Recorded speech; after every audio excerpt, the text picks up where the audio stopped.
And I will pass on your questions if you write them down for us to all our speakers, who will be more than happy to answer if they can, and if they can't, we'll answer to you at a later stage after some research. Welcome again today. The theme is eclectic uses of NFTs. And so we will be leaving the art sector a little bit. But before we do, I'd like to remind people that in the UBS Deloitte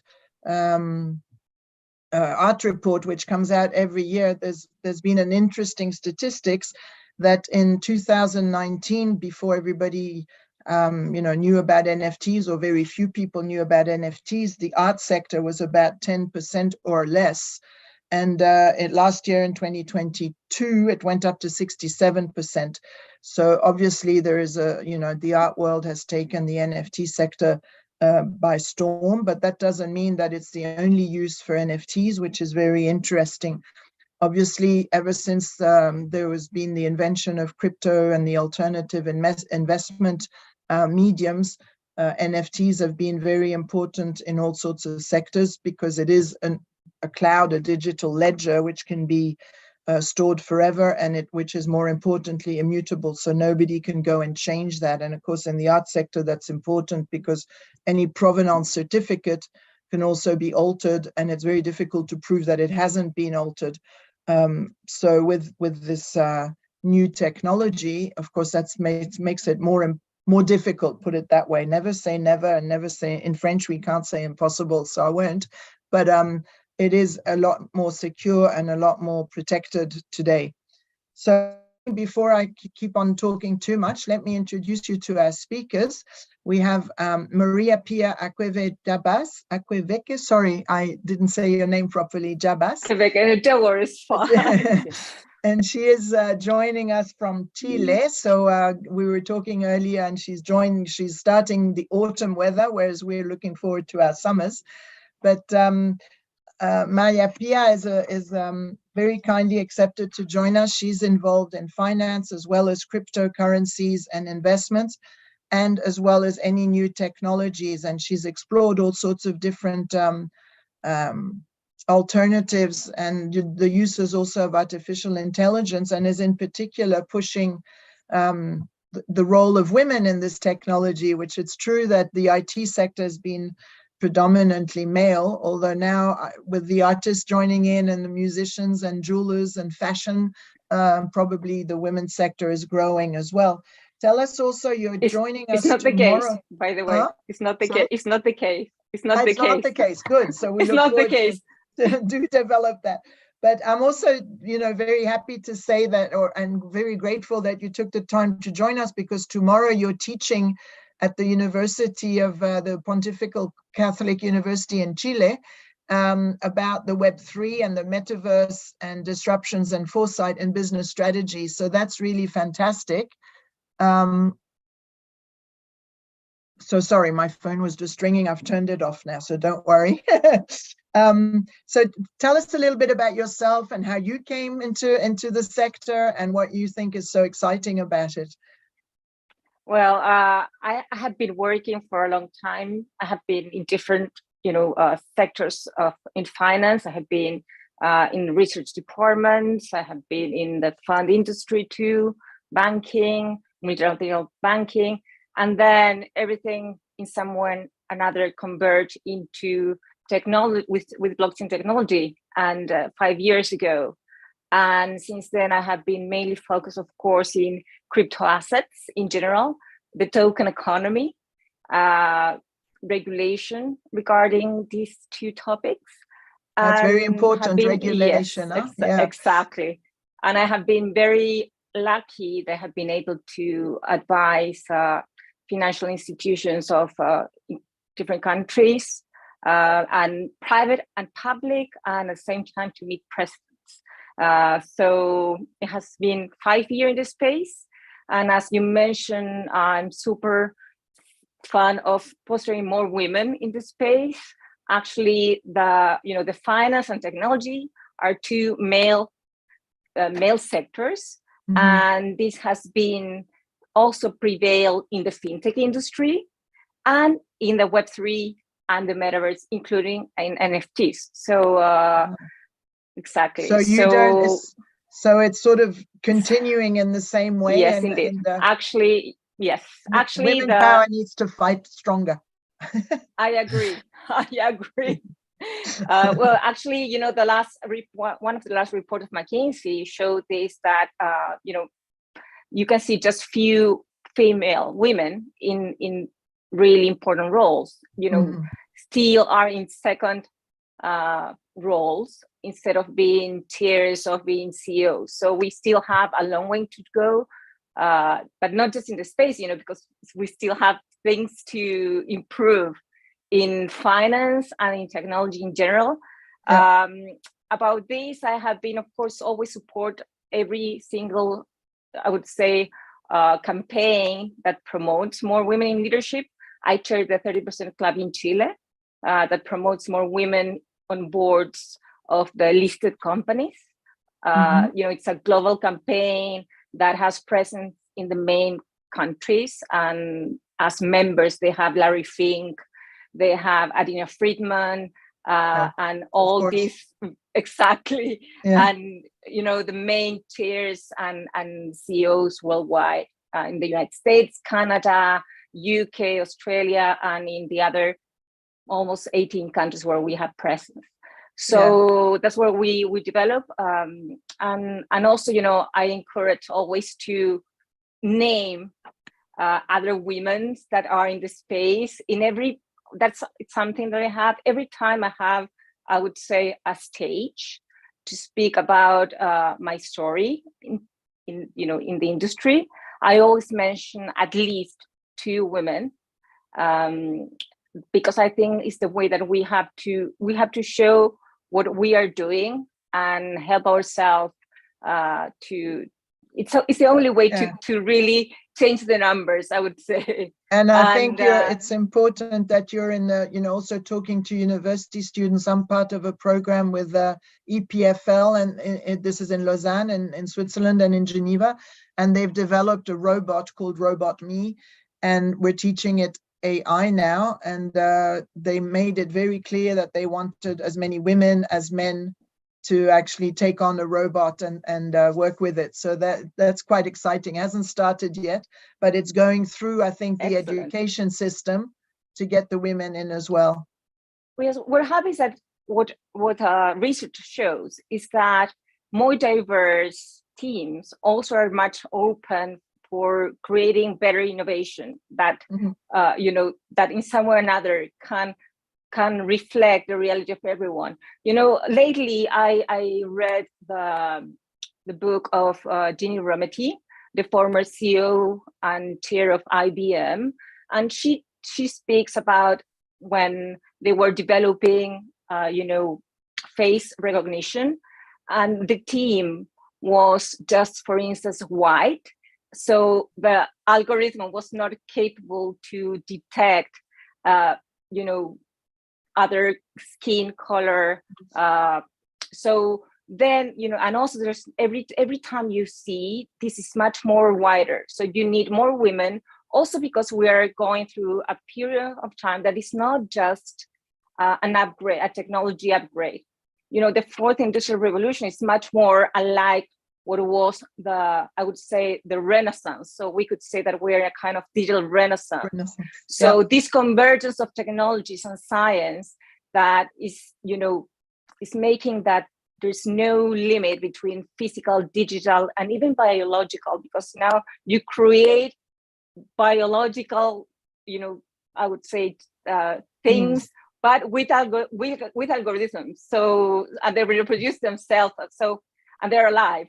So, so we need to have also more diverse and at least women leading, you know, at least, you know, more women leading the process, and also the decision-making tables, because it's where the ethical and guidelines of those innovations are going to be, you know, balanced. Exactly, balanced. Yeah. So we need to have, because it's the only way to also create then a society which base has a much more wider view. And also, you know, if you exactly, and also today in innovation, this you can see it very clear. For instance, that you know, the I would say the physiognomy of the car test, crash test, was not designed with the women, you know, figure and weight, exactly, physiognomy. So that's why today women has a higher risk when there's a car crash, because the security was not designed for our physiognomy. And so those are very, very, you know, I would say concrete way to show why it's really important to have diverse teams and decision maker, you know, a diverse people in the decision making tables. Yeah. And of course, this is going to be much more important when we speak about algorithms. I mean, if we are going to use data that has already biases. From the beginning, from the beginning, exactly. So we need to have these diverse teams, so they're detected and we fix it, because that's the idea, is to create a much more sustainable, you know, I think it's humanity for all. So where we all feel included. It's interesting that you mentioned. Go on. Sorry. Yes. Go on. No, it was that, and also that's the reason why, for instance, for me, it's so super important to teach this Web3 and Metaverse course at the MBA of the Pontifical Catholic University, is because apart from the content and knowledge, it's a way to create awareness that what we create, and it's not in terms of innovation and in terms of business models, needs to include much more diverse views, and at the same time need to be sustainable. That means to have ethical principles and think that you will be the user, you know, because when people used to be in the decision-making table, they think like they're outside of, no, they're not going to be the users. So for instance, what happened with data, you know, with social media, probably nobody thought that, you know, surveillance, the level of surveillance that could mean could also affect their families. And also that's why it's also a way to create awareness about the importance of meaningful innovation. Yeah, I think you need to have a long-term vision, and most people didn't have it far enough. I'll take this opportunity to introduce another woman. Aviva, thank you very much for joining us. Welcome. You're joining us from Los Angeles, so it's early in the morning, so thank you again. Thank you. And the idea today is to talk about the eclectic uses of NFTs. And I know that you're in the art world, but recently you've contacted me also about Better Worlds, which is an association or an organization running events throughout the world, and joining Maria Pia in that respect as well, of embettering the world and etc. as well, with your conferences, which are going from China to Europe to Venice, etc. And also you deal with jewelry and fashion, don't you? Yes. First of all, thank you so much. Please forgive me for being late. In continuation to what Maria Pia has said, what we are striving to do is to create, in one word, it is really to create this unity throughout the world through the arts, music, and so on. And this is what Better World was created for, and utilize the innovation, technology, in order to really show that we are all one world through culture, through arts. And so what we are doing, in additional to obviously the NFTs, but it is really to bring awareness of how we're really all one, no matter what. And when these tools are available to us, we can then go back and bring, for instance, indigenous arts, which were the basis for our culture today. Absolutely. Yes, when we look at, for instance, at cave painting or sounds that were used in ancient times, and we compare it to today, it is literally the same. One is interconnected with the other. And so when we have these technology available and ability to bring it as one, as a whole, to the world, I think that this is a very important tool, especially nowadays when everything is so divided and so on. We are really, the ability to use this, to unify, to see that we are all one is phenomenal. And so one thing, for instance, that we started to do with you with Wise Art, which we're thrilled about, is bring these very eclectic, special jewelry line of Bjorn Vandenberg. He actually he actually creates jewelry mainly for performers, women performers, Gwen Stefani, Madonna, and so on. And his art incorporates not only these beautiful cultural singing, but in his art, he incorporates all of these elements, which makes it so special.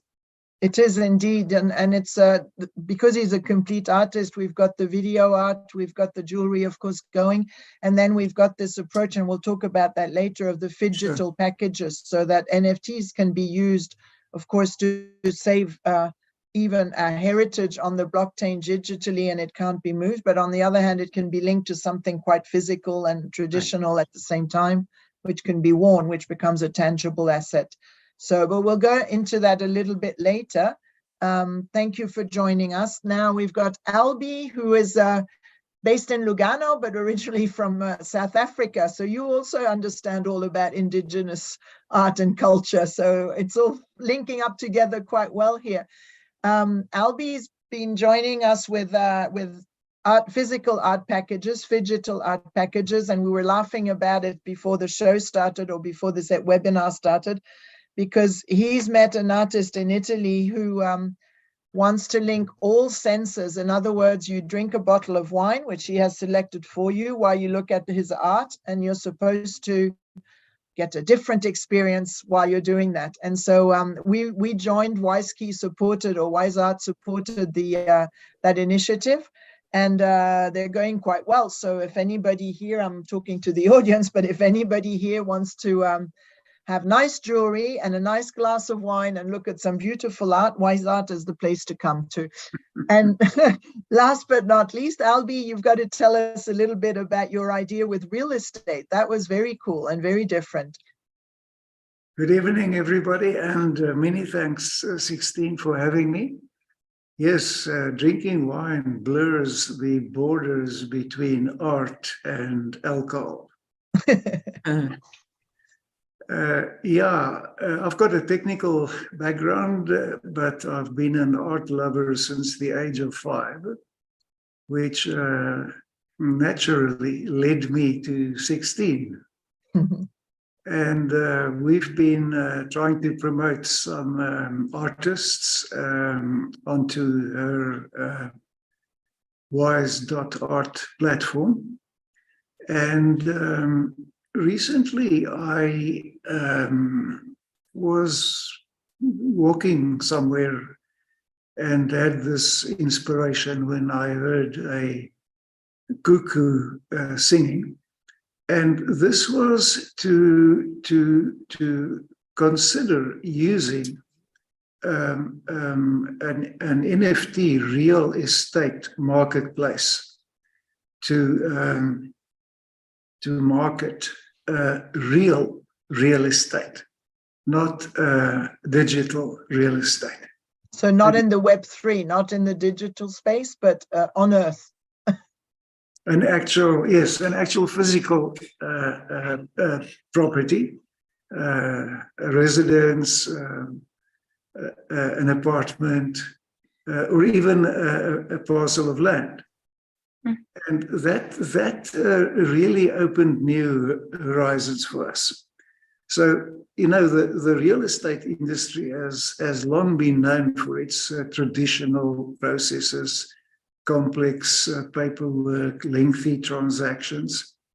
But the advent of the blockchain and the rise of NFTs, with that, the landscape of real estate ownership is rapidly evolving.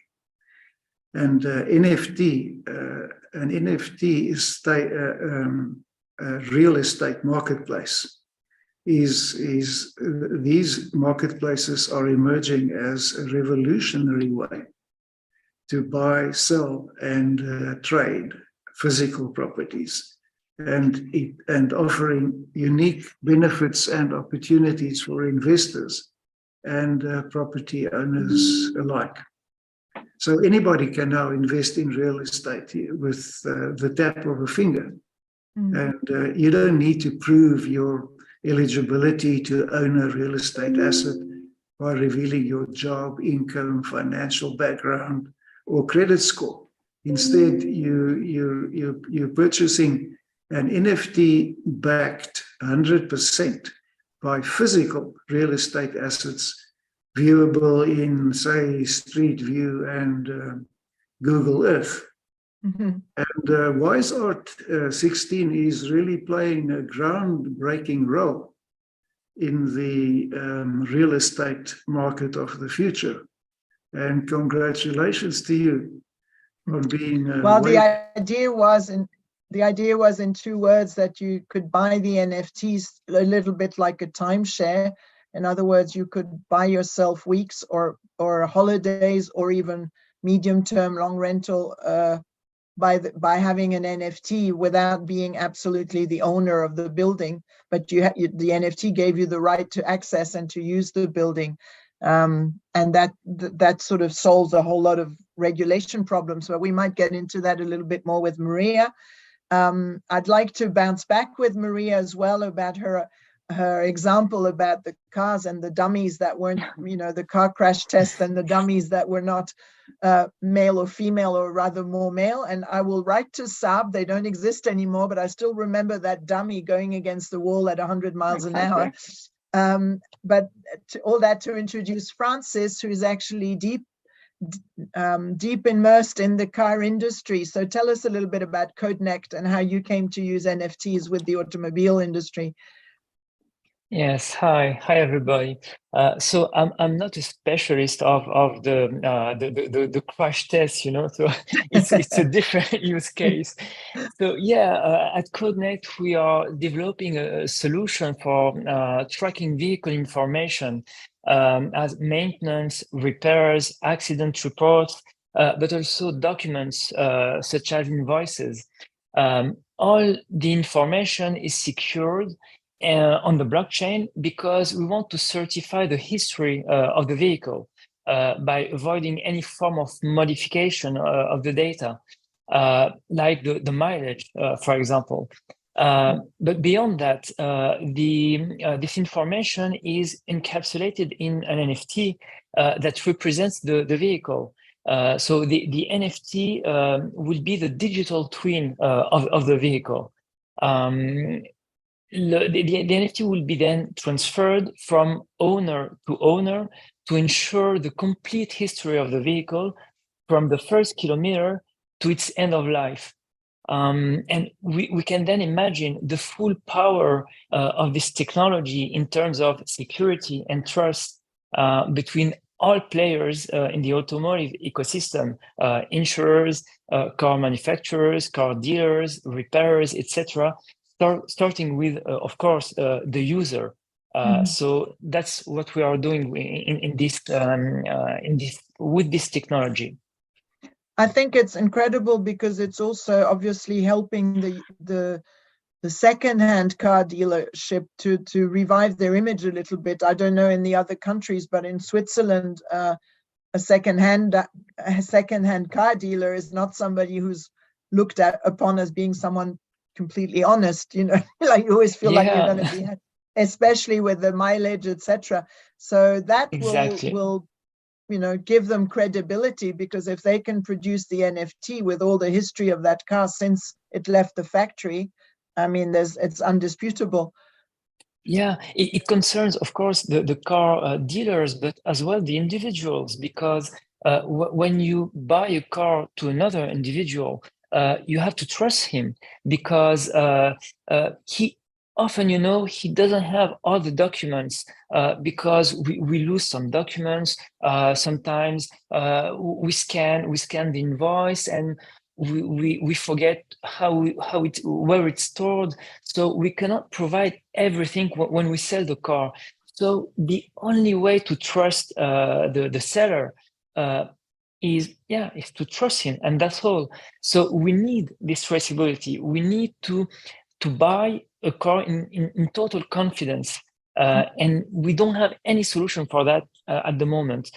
So yeah, and this is a problem, of course, here in France, in Switzerland, but in all the countries all over the world. So and especially when the car goes from one country to another, so we need more. We need more this traceability.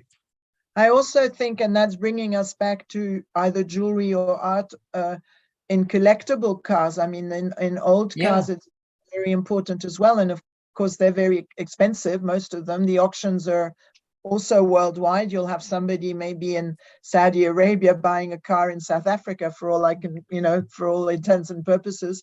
And trust is not there at the moment. I mean, that's the same in the art world. Yeah. And the fact that you can certify everything will in a way will certify the value of the car. So the traceability helps for the certification of the value, and you cannot lie. When the information is on the blockchain, it's here forever. You cannot modify anything, so you cannot lie, and it's very useful in trading cars, old cars, but usual cars as well. Yeah, I think as we're raising awareness, and as we said, and bringing in diversity, etc., in the industry, I think what's important is that to know that between 2020, let's say 2020, or the end of 2019. And I'm not sure, Francis, we met about 2021, at the end of 2021. Do you find that it has improved a lot, the awareness, that now people are more open and they understand it more, or at least they have questions? Yeah, of course, they have questions. I can say that the ecosystem understands. So, when we talk with insurance companies or car manufacturers, they understand. They know how our solution can help their business. How we can bring a lot, to the ecosystem. They all have interest in the blockchain space. They have sometimes many people working on the blockchain space in these companies. So yeah, they understand. But our goal now is to explain that to the end users, to the consumers. But we don't want to talk about blockchain, tokens, NFTs, and so on.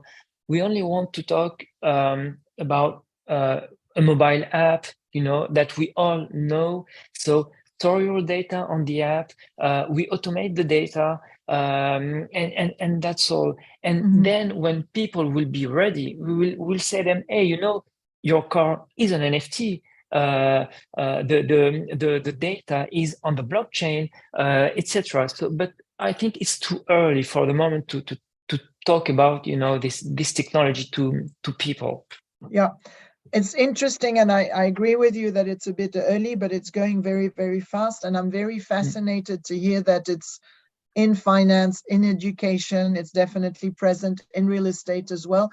And with Aviva, we were talking with the jewelry that it's also a main means of communications. Like when we had Bjorn online the other day, it was for him, it was a marketing tool as well. Like, yes, it got all the security, the certification, the trust building for an object, but it's also a new major communication tool. Wouldn't you say, Aviva? Absolutely.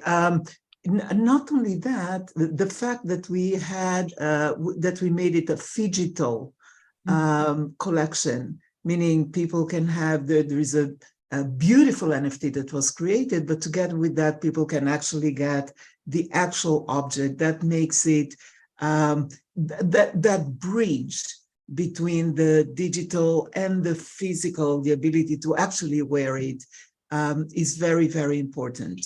And yeah, definitely it is. That brings us back to, it's a real car, it's a real house, on Google Earth, and it's a jewel that you can wear. Now, Maria Pia, you also sort of dealing with different commodities, and I know that you're teaching about also selling financial assets as investments, which are linked back to gold or stones or gems or other tangible assets. Is that right? Yes, but first I want to make some positions. I always controversial because I like to be very precise. There's something that I disagree with Francis, is that yes, someone can lie. What happens is that, because that is something that people don't sometimes get confused. First of all, and it has to do with the provenance. It's important, the source of the data. How reliable is the data? Okay, so someone can lie, but cannot hide that lie, because they cannot, whatever change they made in the blockchain is going to be there and registered. That is something we need to be very, very precise about, because also it has to do with what I started talking about, the importance of design. Okay, it's the design of the link between the real asset or the data point, the first data point, to the blockchain. It's extremely important. It's very different. For instance, in the case of yes, you were saying, go Francis. Yeah, sure. Currently in the real world, when you have a car and you want to hide something, you take an invoice, you erase some information, a bit of Photoshop, etc., and you can provide this modified in invoice. But in our ecosystem and in what we are building, we want to be connected directly to the different actors, such as repairers, etc. So to avoid any modification or any input by the user, everything will be automated, and these actors will be our validators, before putting the information on the blockchain. And if we cannot have confidence in the garage, in the insurance, or in the car dealer, we cannot have any confidence in anybody, but we need to certify first the information with these actors before I agree. before putting it on the blockchain. And finally, that is the interesting of the token economy and the design that you can make, because then you have to create the incentives that those validators give the most, trustful information, and that is what it's finally registering the blockchain. That is a token economy about. And going back to design, it's not just blockchain. We have to understand that even NFTs is just the access to the real asset, to the information. Yes, we have the access. Exactly, it's the access. So and the importance of having. That's why we need to the convergence of technologies is important. For instance, if you talk about any kind of precious metal, we have already financial assets of those metals, but what we don't have is we are still relying that someone has those metals and they're somewhere and we don't even know where they are. Okay. And that is what we can do with this convergence of technologies. Not just, what blockchain does is just register the data point and make the trace, and then you also can have the traceability of all the data points. So for instance, if you combine things what WISE is already doing, semiconductors, okay, real data, and then you combine it with NFTs, to create the NFTs, then it's different, because also you can, as Albert was talking about, then you can trace the asset, and that is kind of real innovation. Otherwise, it's just an upgrade of technology. When, for instance, when absolutely. we had a certificate from a paper base to a PDF, that it was digital, okay? Yeah. And NFTs has been used for different kind of assets, because even jewelry, it's an investment. Even you have funds that also have, sometimes in gold, but they are jewelry that are done by gold. So that's the difference when how you make the design to make it different. But today, and NFTs also has been very used for I would say green assets, for carbon credits and other commodities. But now, as regulation is evolving, we are going to have a much more, I would say, challenge, especially because now even NFTs are going to be regulated dependent on their nature, not in their, I would say, format. Okay, and that is important. And also, what happened is going to be challenging, and it's going to be at the same time interesting to see how the financial institutions will catalog the different kind of assets that will be considered in some way or another a financial assets. Imagine that even an art piece can have a different kind of classification depending on the design. If you have just a pic, I would say an image or a video, and you're just selling that, probably it's not a problem, because that is art, considered art. But if that piece of art, you split it in different kind of NFTs, that also could be like a fragmentation, that we have to wait and see if that is, for instance, going to be cataloged as a fund. So those are the kind of situations that we are going to see how they evolve. As you know, recently in Europe has been approved the regulation for the European Union that also is going to set the standard to interact with the Swiss and the UK market. So, and then we will see how these NFTs that are not part of the regulation, but they will have to be analyzed in their nature, are going to be cataloged. So it's going to be, I know everything's going to be depending probably in terms of design. Yeah, I think with jewelry as well, and a lot of, you mentioned green before, but it's also ethical. Like an NFT will be able to certify, and it'll be a complete disclaimer for the seller, the end user as well, but the seller to say that it's been controlled, and that it wasn't small kids that were I don't know, mining for the emeralds or things like that. The same in South Africa, they have a lot of that problem. And you mentioned, Aviva, the indigenous people as well. All that is going to be in the regulation when it actually is finalized. The only thing is it takes longer than what the industry is going. The governments are going much slower. The ministries of culture, the insurance companies, I'm sure, are a lot slower as well. And it looks like, Albi, the real estate is moving very fast. They're keen. Well, thanks to you, 16. But 16 there, and everybody, there are a lot of ethical considerations that hopefully will be done justice to, because one thing is the new technology, this new tool that really enables us to bring to the world all of these things that before were the knowledge of very few. And yet, when this is an open platform that enables bringing this information, there are a lot of ethical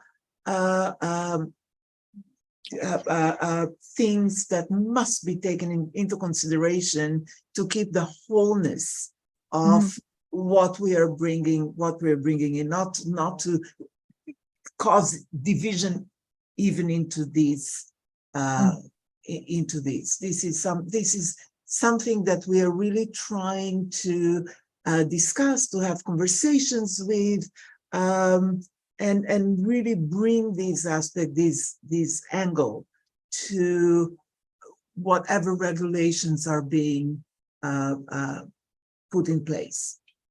Yeah, I think you're right. I think the bigger picture, as I mentioned before, needs to be much bigger than it was in the past. Yeah. And I think we have enough experience now, and I know history repeats itself, but I think we're really at a turning point, and we have enough experience. And we were mentioning with Francis before the different levels of society that are really fighting now for their rights, whether it's in Paris or whatever. All that needs to be taken into consideration in this next phase.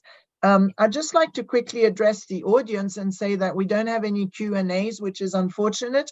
So if anybody has any comments or questions to our speakers today, please remember to write them down. It's in the Q&A sector, just at the middle bottom of your screen.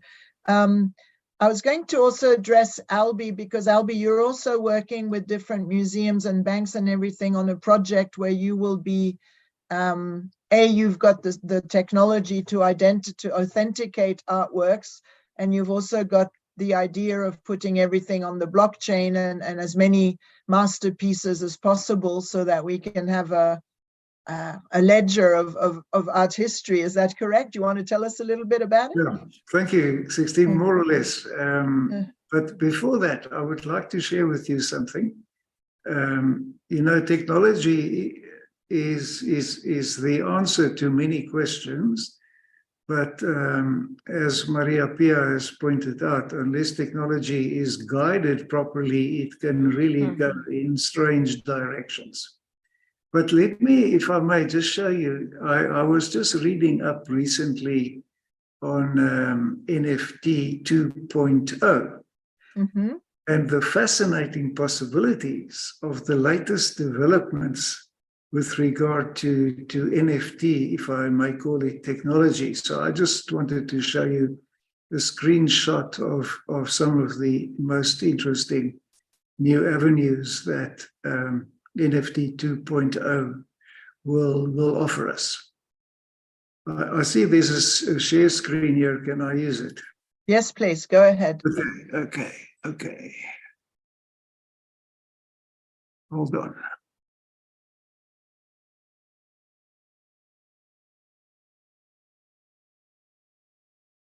Maybe while you do that, and I'll stop talking the minute it comes on, is that there was an interesting point, and that will be also to be discussed with Maria Pia. Perhaps I was in, as I said, in the south of France on the weekend, and I met a British banker who has clients and etc. and does their asset management. And I mentioned crypto to him because I read in the newspapers that during the crisis and the energy crisis, crypto was actually becoming a refuge currency like gold used to be. Yes, it is. And he said, no, the crypt is the crypt. It's underneath the church and it's going to the dead. But I'll leave that with you. And I'll let Albie share his screen. Well, if you want, let's Albie, and then we go back to the question. Yes. Okay. Can you folks see this screen? Yes. Okay. Now, NFT 2.0 offers a lot of enhancements and extensions to the NFT platform or platforms that people are using. For example, you can now have an event lock, you can have a time lock, a value lock, a transfer lock, double wrapping lock, index formation, on-chain multi-royalties, and programmable collateral, which really makes one drool. 16, does it not? keep going. I'm I'm still taking it all in. Yeah, no, I think just Google NFT 2.0, and it's fascinating what is happening. And many of the we are all proposing certain solutions to the market, but and I'm dead sure that what we are proposing is not monodimensional at all. But we can really, with NFT 2.0, propose truly multi-dimensional solutions to the market. So a lot of the obstacles which we are hitting today may very well disappear thanks to all the new enhancements that are becoming available to us as users, eclectic or otherwise, of NFTs. So I will now stop. Let's try and, do you want to decipher that a little bit? Event lock would be the drop. Time lock is the if you're having an auction or a limited time sale. In other words, it starts and it finishes, and whoever bids, like an auction. Yeah, I would imagine it's like an auction. So yeah. either the property is obviously bought and then it must automatically disappear. It should not require intervention from the owner's side for anything to happen. It should just take its course. Time lock, once again, I would imagine, has something to do with an auction, or whether a certain part of a timeshare has been sold. Value lock, very much, again, I would imagine, in the auctioning environment. Transfer lock, we know what that is. I'm not sure what a double wrapping lock is, but I'm going to investigate it.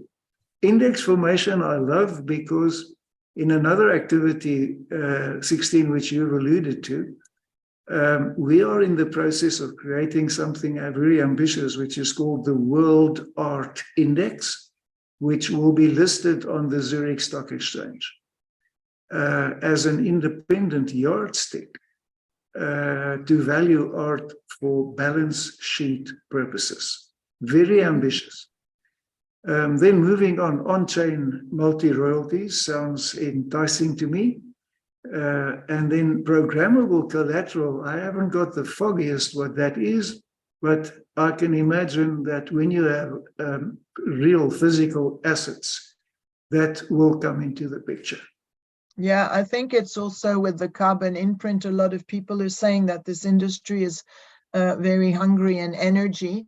But at the end of the day, I think when we look at even also coming from the banking sector, the energy it takes to transfer money today, normal money, from one bank to another, when it has to, the SWIFT goes to, if it's dollars, to New York and then back to France or back to Switzerland.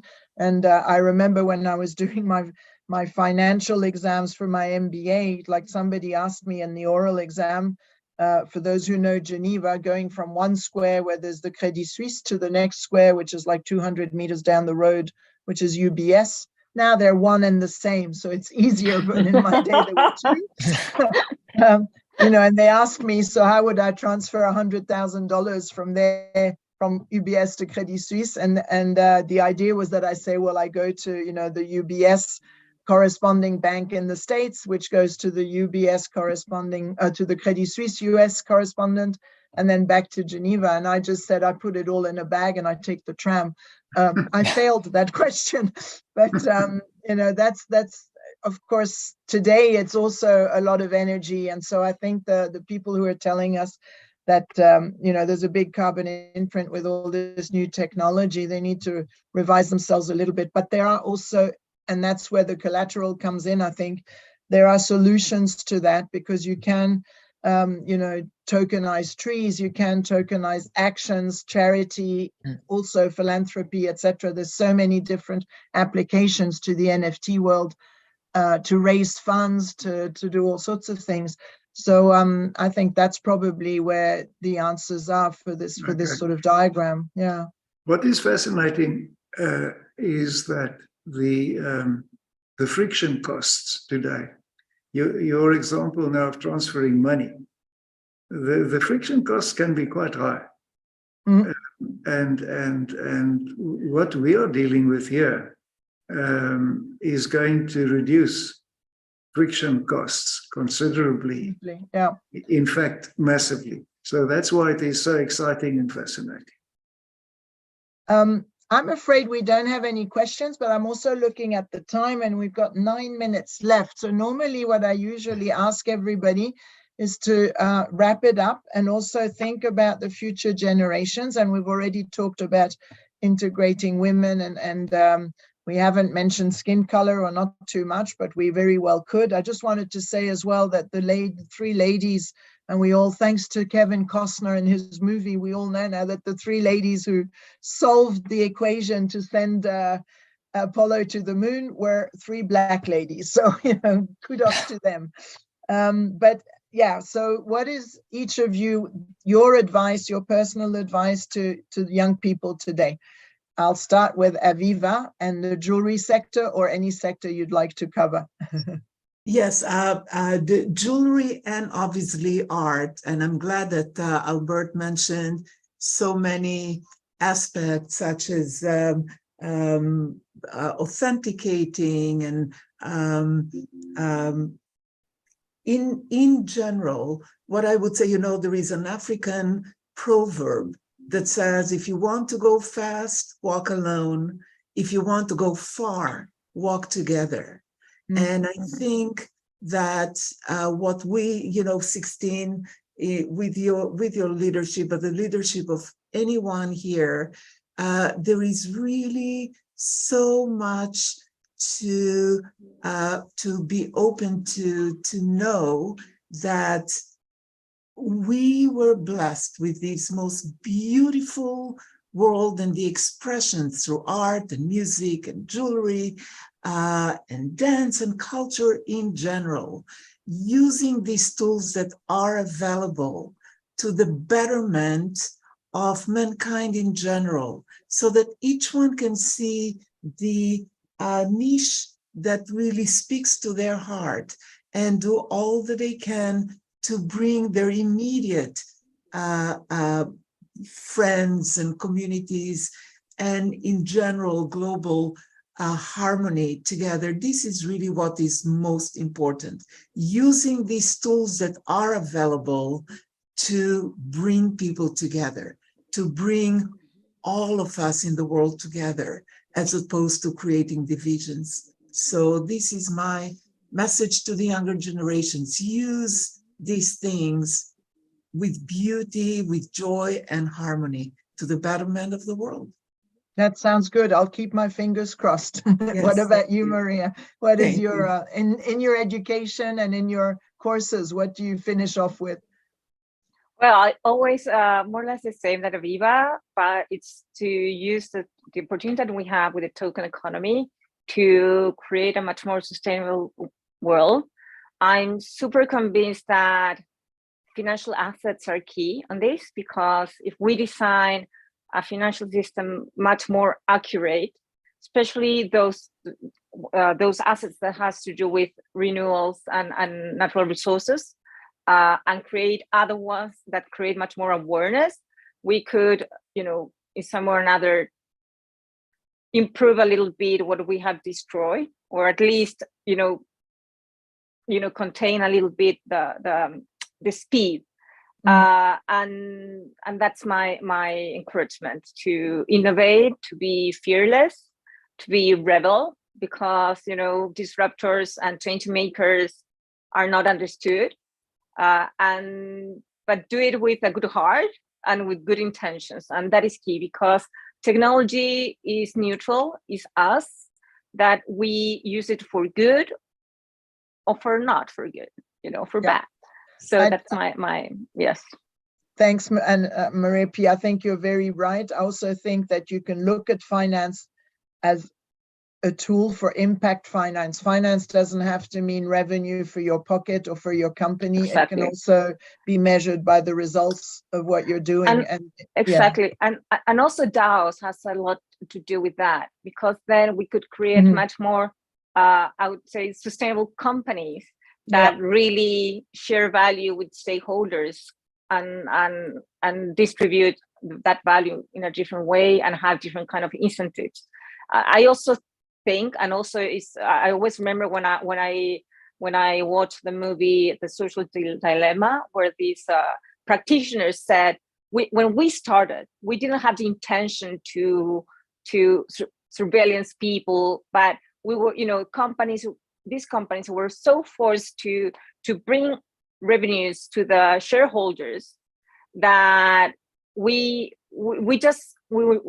companies were just focused on creating revenues, and they forgot about the ethical line that is very, very, very slightly. So that is something that I agree with you, 16. And thank you for the invitation. Of course, it's always a pleasure.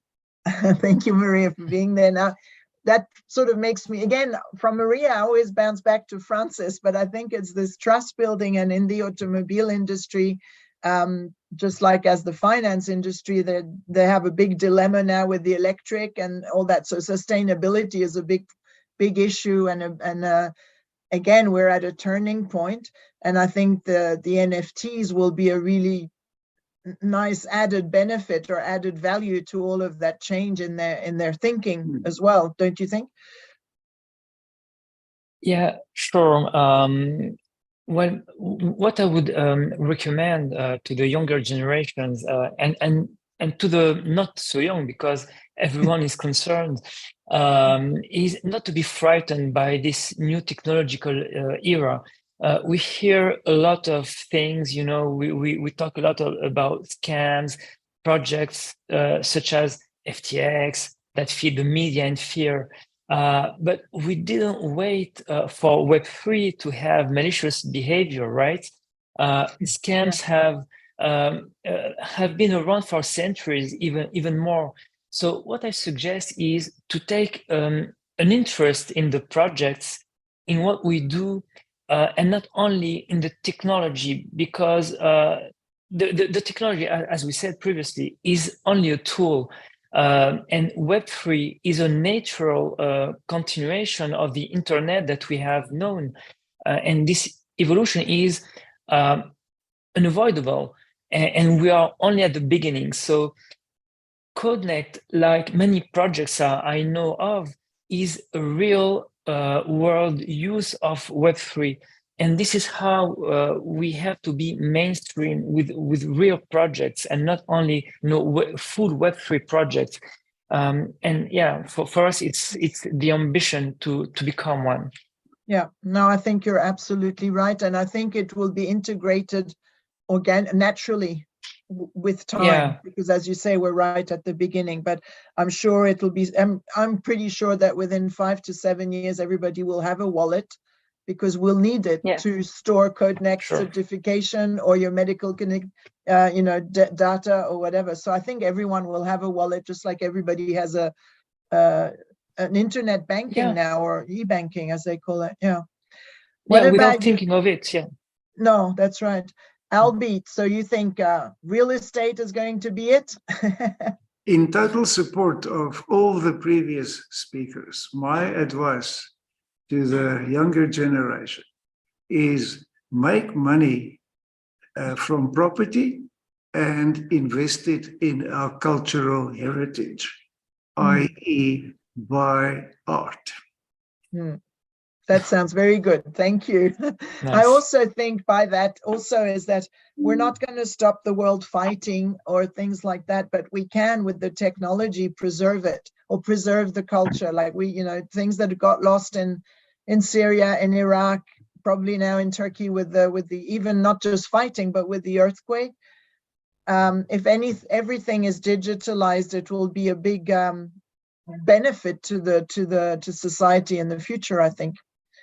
So we've actually reached the hour. The time goes really fast when we're in good company. I thank you all very much. It's been fascinating, and we'll see you next time. Thank Bye. you. Thank you, so 16. much. Thank you. Thank you for the Bye. invitation, 16. Thank you. Bye bye.